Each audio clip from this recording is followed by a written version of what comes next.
আসসালামু আলাইকুম। এই বাজিগর পাখি দুইটা বেশি দিন হয় নাই আমি কিনে নিয়ে আসছিলাম। প্রথমে এক জোড়া নিয়ে আসছি,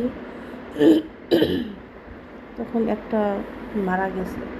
পরে আবার আরেকটা ছেলে পাখি নিয়ে আসছি, আনার পর এক সপ্তাহের মধ্যেই ডিম দিয়েছে। তারপর 15 দিনের মধ্যে বাচ্চা ফুটে গেছে। এত তাড়াতাড়ি বাচ্চা যে ফুটলো আমি নিজে অবাক।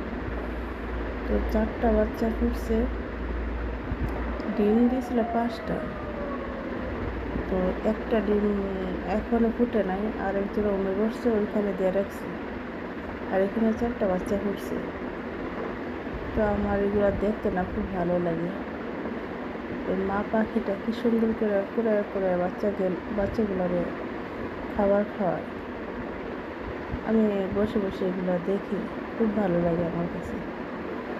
তো আরেক জোড়া বাজিকর পাখি আছে আমার, ওইগুলা উমে বসে আছে। দেখেন কীভাবে সুন্দর করে বাচ্চাগুলো খাওয়াচ্ছে।